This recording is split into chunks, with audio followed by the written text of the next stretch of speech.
Según algunos estudios, en el año 2050 en nuestros océanos habrá más plásticos que peces, un dato devastador que preocupa a nuestra sociedad, pero realmente ¿cuánto hacemos para que nuestras playas permanezcan limpias y toda esa suciedad, todos esos residuos no lleguen a los fondos marinos? Esto preocupa también a muchísimos medios de comunicación y este mes, o el mes pasado, mejor dicho, el National Geographic sacó un reportaje muy interesante sobre el peligro de los plásticos en nuestros mares.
Hemos podido ver en pantalla unas cifras escalofriantes y para hablarnos de este problema tenemos con nosotros a Virginia Díaz, bióloga y coordinadora de proyectos en Rumbo SEADAI. Bienvenida, Virginia. Buenas tardes. Bienvenida a la Aquelarre, es un placer tenerte con nosotros para hablar de este tema que la verdad es que creo que no somos conscientes de lo importante que es y las consecuencias que tiene. Como decía al principio, ahora mientras te presentaba, coordinas proyectos en la empresa Rumbo SEADAI y yo creo que hacen una labor que hay que destacar y me gustaría que nos hablaras un poco de qué es Rumbo SEADAI, qué palos toca dentro de este tema y luego pues ya profundizar porque este programa, este Aquelarre, va a consistir en eso, ¿no? Va a ser un punto de encuentro para hablar sobre la contaminación marina y todos esos temas que están alrededor de ella que creo que son de suma importancia. Bien, pues uno de los principales objetivos y rumbos a los que está dirigida nuestro trabajo y nuestra empresa es sobre todo la divulgación y la sensibilización. Eso quiere decir que nuestro trabajo está enfocado a acercar la problemática ambiental y el conocimiento de nuestro entorno más cercano a toda la población local, residente y bueno, y también la turista de alguna manera, porque es un sector importante en el que nosotros tenemos en la isla, ¿no? Viendo el vídeo... La verdad es que son cifras preocupantes. Sí, ahí las imágenes no son concretamente de aquí, pero no hay que irse muy lejos para ver esas mismas imágenes en nuestras aguas, ¿no? Y lo que sí es verdad es que de la contaminación marina, el 80% de la contaminación que existe en el mar y por residuos sólidos, que es lo que sobre todo estamos viendo ahí, procede de tierra y un 20% de la contaminación de todos los residuos que encontramos en el mar está, digamos, producida en el mismo entorno marino con las embarcaciones, ¿no? Con todo tipo de actividad de embarcaciones. Y bueno, eso realmente tiene unas afecciones en el medio marino, ¿no? Tiene unos grandes impactos. Y nuestro objetivo pues es llegar a dar a conocer pues toda esa problemática, esos impactos en la población para ponerle solución de alguna manera. ¿Lo hacen a través de conferencias, de talleres? ¿De qué forma intentan integrar o concienciar de esta manera a la sociedad? Bien, nosotros tenemos diversos proyectos encaminados a hacer llegar el mensaje de conservación. Uno de ellos, como trabajamos sobre todo en la costa suroeste de Tenerife, la Franja Marina Tenorrasca, que es una zona SEC, un espacio protegido a nivel europeo, tenemos un proyecto interesante ahí de conservación y de divulgación. Y bueno, ahí todos esos problemas que acabamos de ver en el vídeo pues también existen con otros problemas añadidos, porque ahí tenemos una actividad interesante como el avistamiento de cetáceos y bueno, y todas las especies que alberga esa zona, tanto residentes como las migratorias, pues finalmente se van a ver afectadas por todas las amenazas, entre ellas la contaminación por residuos, ¿no? Claro. Junto con otras contaminaciones que tenemos también y otras molestias y perturbaciones. Nosotros nos dedicamos sobre todo a dar charlas, tenemos una exposición itinerante de un centro dedicado a la franja marina y a los cetáceos en Tenerife y en Canarias. Trabajamos con todo tipo de público local. Nuestro objetivo es trabajar con la población residente porque creemos que debemos poner en valor realmente nuestro entorno, el lugar donde vivimos, y que seamos nosotros los que realmente tengamos el poder de hacer algo, ¿no? Supuesto. No dejar solo el mensaje con una educación ambiental dirigida solo a los niños, sino que tiene que ser a todas las escalas, a todas las edades, y todos debemos tener un compromiso, ¿no? hacia imágenes como la que estábamos viendo ahí. Bueno, entre nuestro trabajo, pues damos charlas, hacemos salidas al mar de avistamiento de fauna marina y de toda la biodiversidad que tiene las aguas en Tenerife. Normalmente hay un dato que yo siempre doy y que nunca, los canarios y los tinerfeños no vivimos de alguna forma de espaldas al mar. Eso es un dato que yo creo que todos no podemos obviar.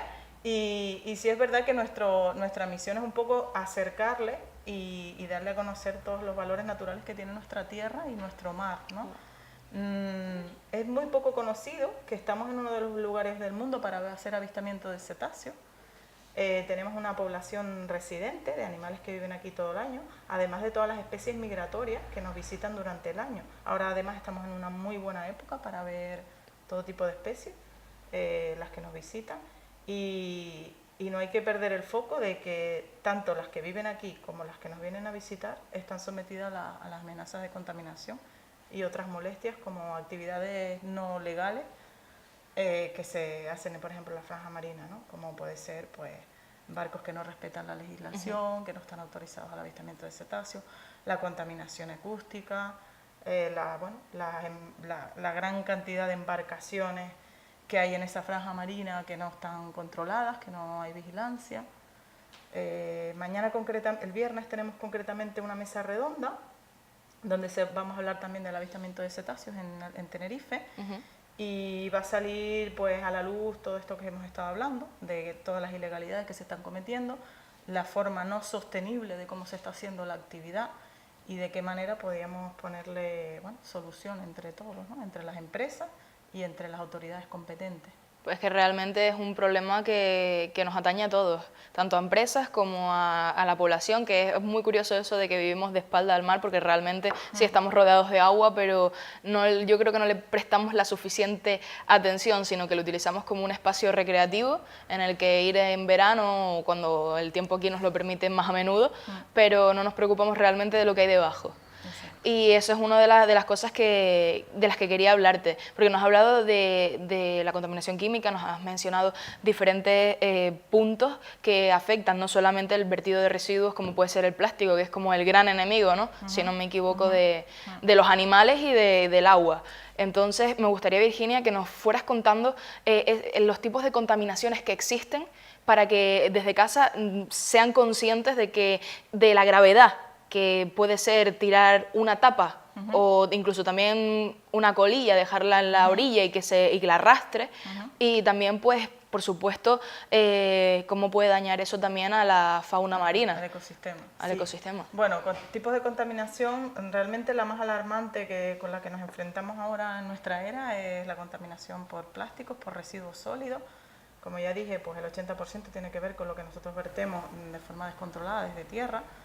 Y eso tiene que ver con nuestro estilo de vida, ¿no?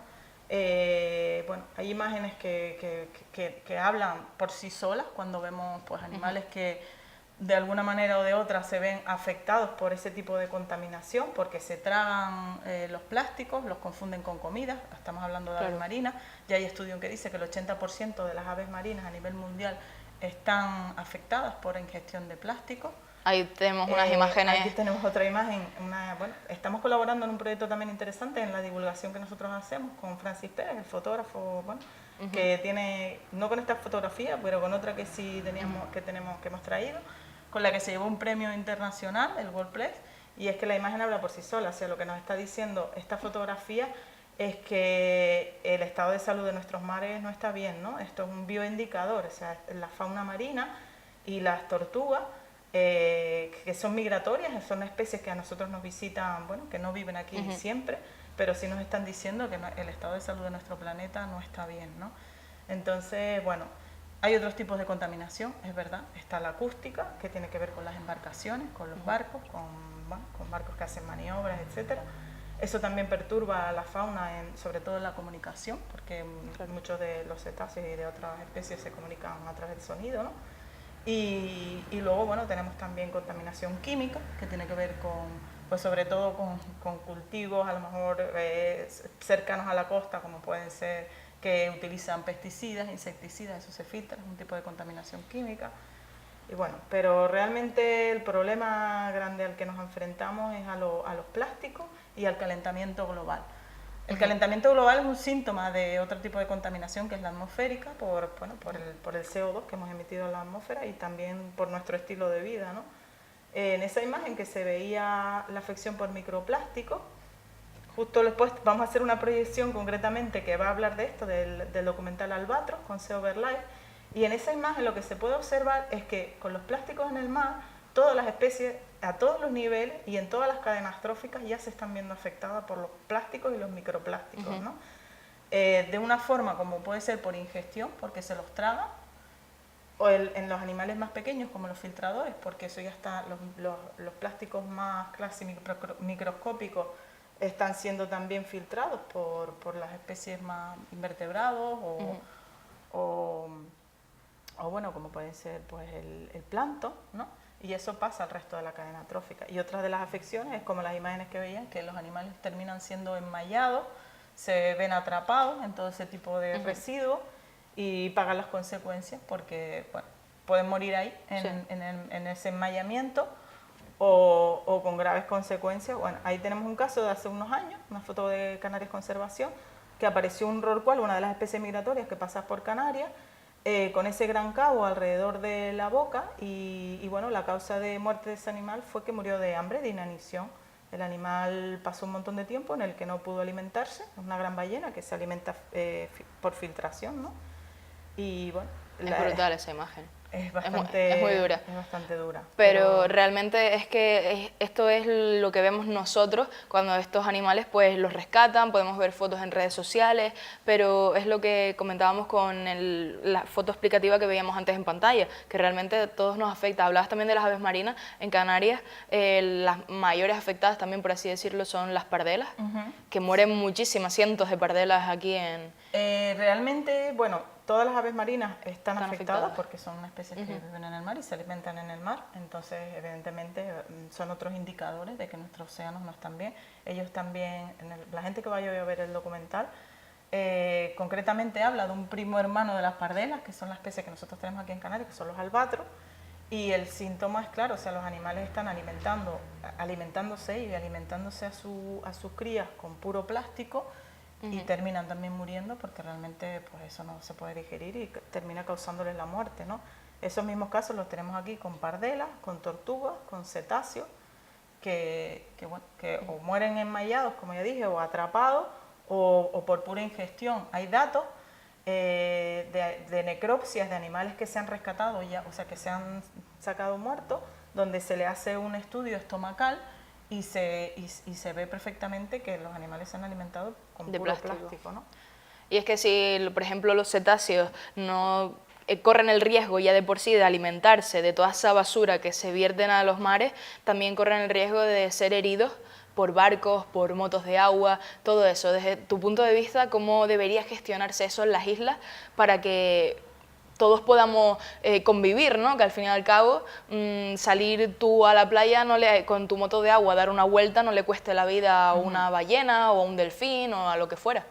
Bueno, una de las líneas de trabajo que nosotros tenemos es esa precisamente, es, digamos, colaborar con proyectos que ya existen, como Turismo Tenerife, con la Carta de Calidad de Avistamiento de Cetáceos, con empresas que ya están asociadas para evidenciar toda la ilegalidad y todas las malas prácticas que se hacen en la franja marina, pero bueno, en la franja marina porque está concentrada ahí la actividad de avistamiento de cetáceos, hablo de la zona SEC, franja marina Tenorrasca, pero realmente sí que es un compromiso de todos, realmente tanto todos los empresarios que de alguna forma tienen un vínculo con ese lugar, digamos pues todas las empresas de motos de agua, empresas, todo el sector náutico recreativo, se debería de alguna forma comprometer a que debemos conservar la zona, porque si estamos viviendo de esos recursos naturales, no tiene ningún sentido que perdamos la gallina de los huevos de oro, que es la que nos está dando de comer. Y de hecho el avistamiento de cetáceos en la isla de Tenerife siempre está en torno, cada año varía un poco, pero es la segunda actividad más realizada en la isla de Tenerife, la segunda actividad turística, ¿no? Después del Teide. Entonces eso significa que es una actividad que deja bastante economía en la isla de Tenerife, entonces todos deberíamos conservar. Lo que sí es verdad que la autoridad competente, como puede ser el gobierno y el ministerio, porque al ser una zona protegida, una zona SEC dentro de la Red Natura 2000, es el ministerio también el que tiene competencia, y lo que le está faltando realmente a esta zona es vigilancia, es fiscalización. Realmente ya existe el protocolo y todo, digamos, en el papel está todo regulado, pero lo que falta es que se aplique verdaderamente, ¿no? Claro. Porque todos los días salimos y vemos auténticas barbaridades en la zona. Realmente sobre el papel está todo, pero no vemos esa vigilancia por parte de... Te pueden multar con tantos miles de euros, que es lo que asusta, pero realmente no se aplican esas multas porque nunca hay nadie que lo vea, por así decirlo, de forma real. Sí, bueno, se puede hacer denuncias, pero realmente lo que falta realmente es una vigilancia en la zona que regule y que controle todas las actividades pues no legales que se están haciendo. ¿Qué tipo de actividades no legales? Bueno, pues por ejemplo, con el tema de las motos de agua estamos teniendo un problema bastante grave en los últimos años, de que hay proliferado un montón de empresas, ellos no tienen autorización para hacer avistamiento de cetáceos y sin embargo se acercan a los animales y los molestan y colisionan. Se están dando últimamente muchos casos de atropellos por la velocidad que llevan las motos y porque también se alejan fuera de los límites que ellos deberían transitar. Pues bueno, hay colisiones, hay atropellos a tortugas, a los cetáceos que están ahí, que viven y otros que están de paso. Y bueno, y otras actividades como barcos que no están autorizados, que también están haciendo avistamiento. Entonces, todo ese tipo de actividades está ejerciendo una presión y bueno, y hay estudios, hay un estudio de la Universidad de La Laguna y Asociación Tonina que se llama dentro del proyecto MITCAL y Fundación Biodiversidad, que dice que los animales, estoy hablando sobre todo de una especie que es el calderón tropical, que es una especie residente que tenemos aquí, están estresados. El resultado de ese estudio lo que nos está diciendo es que la gran cantidad de carga de barcos que hacen avistamiento ha tenido como resultado que los animales estén muy estresados, comparándolos con otra población de la isla que no está sometida a esa presión. Y realmente si nosotros como ciudadanos fuéramos a una playa y viéramos algún animal varado porque está herido, o fuéramos a nadar y por cualquier circunstancia, o incluso fuéramos practicando este tipo de turismo y tuviéramos ese accidente o nos lo encontráramos, ¿cómo deberíamos actuar? Bien, el protocolo es más o menos sencillo. Siempre, bueno, digamos que lo primero que hay que hacer es llamar al 112, que es el teléfono de emergencia, para que ellos pongan en contacto al Centro de Recuperación de Fauna, que es quien tiene la competencia ahí, que pertenece al Cabildo de Tenerife. Y bueno, y ahí pues los encargados de los que trabajan en el Centro de Fauna van a hacer la recogida de ese animal. Sí es verdad que en verano es cuando más animales ingresan en el centro, sobre todo tortugas marinas, porque como hay más gente en el mar y en las playas, más posibilidad también de que se encuentre pues, una pardela o una tortuga que haya tenido un problema. Muchos barcos casi a diario se encuentran tortugas con casos como los que acabamos de encontrar, de ver en la fotografía. Entonces, bueno, en la medida que podamos aliviar del mayor sufrimiento que tiene el animal, si lo vemos como, bueno, pues con toda esa red y nosotros antes de que llegue digamos, el personal autorizado y venga a dar constancia de cómo está verdaderamente, pues sí podríamos desenmayarlo, quitarle todas las redes y lo que está provocando ese sufrimiento mayor. Y en caso que veamos que ya no podemos actuar, pues si el animal tiene un anzuelo trabado o un nylon, un plástico que ya lo tiene a lo mejor demasiado enganchado en los tejidos y no se lo podemos quitar, pues ahí ya entonces esperamos que ellos actúen, ¿no? Los veterinarios del Centro de Recuperación. Pero bueno, siempre llamando al 112. Si nos encontramos una tortuga, hay que dejarla en una cajita y en un lugar tranquilo y a la sombra, no darle nunca comida ni agua, son animales salvajes. Eso para cualquier animal que nos encontramos salvaje, y esperar que ya lleguen pues el personal, ¿no? Sí, claro, por supuesto, siempre dejarlo en manos de los profesionales, que son los que pueden darle una mejor salida a la situación. Exacto. También hablábamos como conclusión que, por ejemplo, hablamos de los vertidos químicos de los sitios agrícolas, ¿no? Y aquí pues resulta que sobre todo en la zona sur tenemos muchísimas fincas de plataneras, de tomates, entonces desde ese punto de vista tampoco se controla que se viertan esos residuos al mar. Es que me parece realmente increíble, que es algo que es vistoso, ¿no? Sí. Bueno, no solo fíjate con los cultivos, porque pasa también con la red de saneamiento. Prácticamente de todos los vertidos que se hacen al mar, se dice solo que un 60% está, digamos, en la red de saneamiento, pero al mar está llegando una grandísima cantidad por nuestros emisarios, que no existe un pretratamiento, y por todo digamos, los pozos negros, ¿no? Mucha gente que no está conectada con su casa a la red de saneamiento general, sino que, bueno, pues todo eso de alguna forma termina afectando, ¿no? Por supuesto. Y con los cultivos agrícolas también, no existe verdaderamente a lo mejor un control de todos los productos que se utilizan, y en los cultivos, sobre todo más cercanos a la costa, pues termina llegando al mar y es contaminación, ¿no? Existe un caso también interesante de un estudio de la Universidad de La Laguna, que dicen que en los últimos 30 años hemos perdido el 90% de las praderas de algas que existían en las Islas Canarias. Hablamos, por ejemplo, de la Cistoceira bismarina, que todos podemos recordar, un alga que formaba parte de todas nuestras costas rocosas, se llamaba el musgo amarillo, bueno, se llama, pasa que ya quedan manchitas localizadas alrededor de la isla de Tenerife, y este alga también nos está diciendo, es un bioindicador, un alga muy sensible a los cambios en el ambiente. Y lo que dicen los botánicos marinos y la gente de la universidad es que una de las causas ha sido la contaminación química, el aumento de la temperatura en el mar y otros factores que tienen que ver con la contaminación, ¿no? Que el alga realmente está en regresión absoluta. Es que se suele decir, ¿no?, que gotita a gotita se hace el mar, y es verdad que cualquier acción que desfavorezca, aunque pensemos, bueno, por uno no pasa nada, si todos vamos a pensar eso, tenemos el resultado que estamos teniendo, ¿no? Que no es una cosa que afecte a una parte solo del océano, sino que a todo en general, que es una cadena de consecuencias, y son todos esos retos sostenibles que se le presentan a Rumbosidad y que se le presentan a todas las asociaciones, al gobierno, y que debe poner pues una solución, y si la ha puesto, pues llevarla a cabo para que al menos controlarlo, y una vez ahí pues intentar reducirlo. Sí. Virginia, muchísimas gracias por haber venido a La Aquelarre, es un placer haberte tenido, y siempre es tu primera vez aquí, como siempre le digo a todos los invitados. Efectivamente, tú misma lo has dicho. Bien. Espero contar contigo en más programas, porque este es un tema que nos preocupa y que creo que es necesario trabajar poco a poco para concienciar y educar, ¿no?, en la educación ambiental, que creo que también es un factor muy importante. Sí. A ustedes desde casa decirles que no se pierdan la próxima visita de Virginia, que sean conscientes este verano, que ya estamos en pleno mes de julio, y que es muy importante que si van a la playa, que si nadan en mar abierto, sean conscientes de la importancia de las consecuencias que tienen nuestros actos.